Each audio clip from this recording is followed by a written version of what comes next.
colleagues and my audience. Very warm welcome to Dr. Zia Ahmed YouTube channel. This time, this video I'm recording in a different mode. It's a type of screen reading as well as screen recording. The topic here is descriptivism in language. This it can be understood very easily because the word comes from describe and it's opposite to prescriptivism. In the same way as the doctor prescribes some medicines for you, but you can only describe what the medicine is. So different people believe in different way. So that is why it's very much necessary about language that we must see how descriptive or descriptivism theory works in case of language. So let us proceed and have some more details of this descriptive theory. Descriptivism is a non-judgmental approach to language that focuses on how it is actually spoken and written. Also called linguistic descriptivism, it contrasts with prescriptivism. A linguist, namely Christian Meyer, has observed that the study of human language in the spirit of linguistic descriptivism has been one of the great democratic enterprises of the past 2 centuries of scholarship in the humanities. In the 20th century, structuralist descriptivism and sociolinguistics have taught us to respect the structural complexity, communicative adequacy, and creative expressive potential of all the world's languages, including socially stigmatized working class and ethnic speech. And therefore, proceeding further, one can have the type of understanding about descriptivism in contrast to descriptivism and prescriptivism. For example, modern linguists utterly reject prescriptivism, and their investigations are based instead on descriptivism.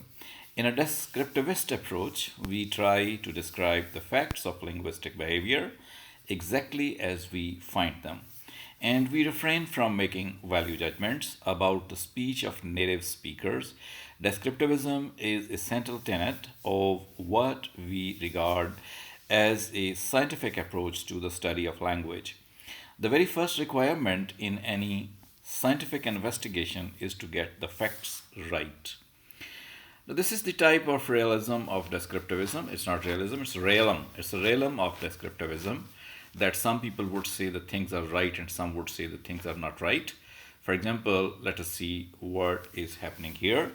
When we observe a linguist phenomenon, such as the ones we observe on the web, and report on what we see, the ways people use language and the way they interact, we are usually within the realm of linguistic descriptivism. For instance, if we take inventory of the specific linguistic features of the discourse of a given speech community, that is, exempli agraria, gamers, sports enthusiasts, technology majors, we are within the realm of descriptivism. A speech community, as Gumpers 1968 points out, is any human aggregate characterized by regular and frequent interactions by means of a shared body of verbal signs and set off from similar aggregates by significant differences in language use.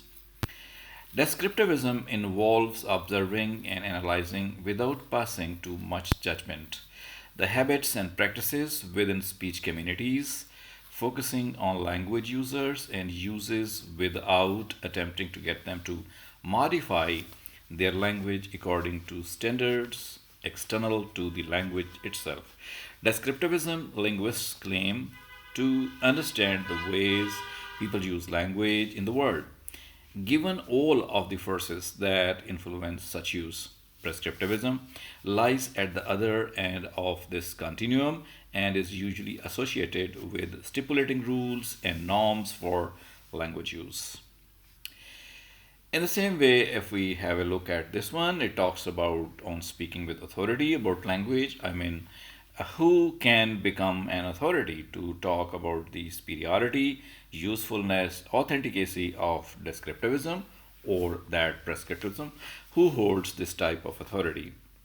To a great extent, this is a story of contest about who speaks authoritatively about the character of a language and the methods for analyzing and describing it. The story reflects a continuing struggle to gain the exclusive right to speak authoritatively about language.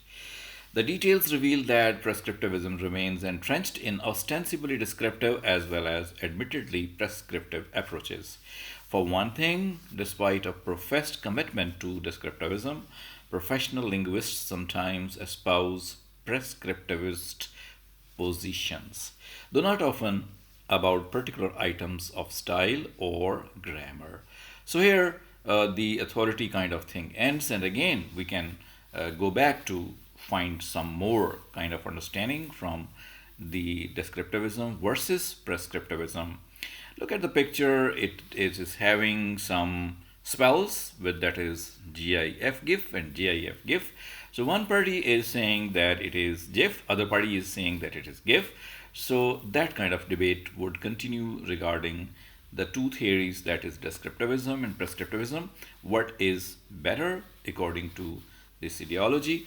That is what is again further talked about by saying descriptivism is like common law, which works on precedent and accumulates slowly over time.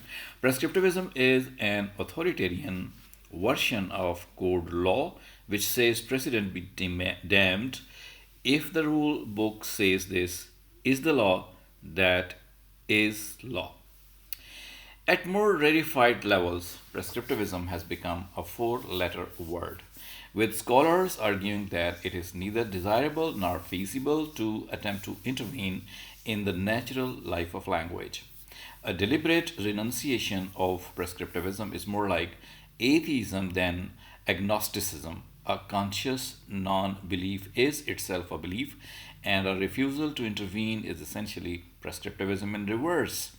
In any event, in this rush away from prescriptivism, linguists may have abdicated a useful role as arbiters, and many have left much of the field open to those stylized as language shamans by Dwight Bullinger, one of the few linguists who was willing to write about the public life of language.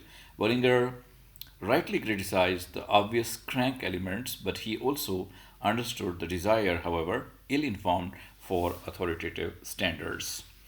And well, here it all ends. I hope so that some of the things are clear, some are not about descriptivism.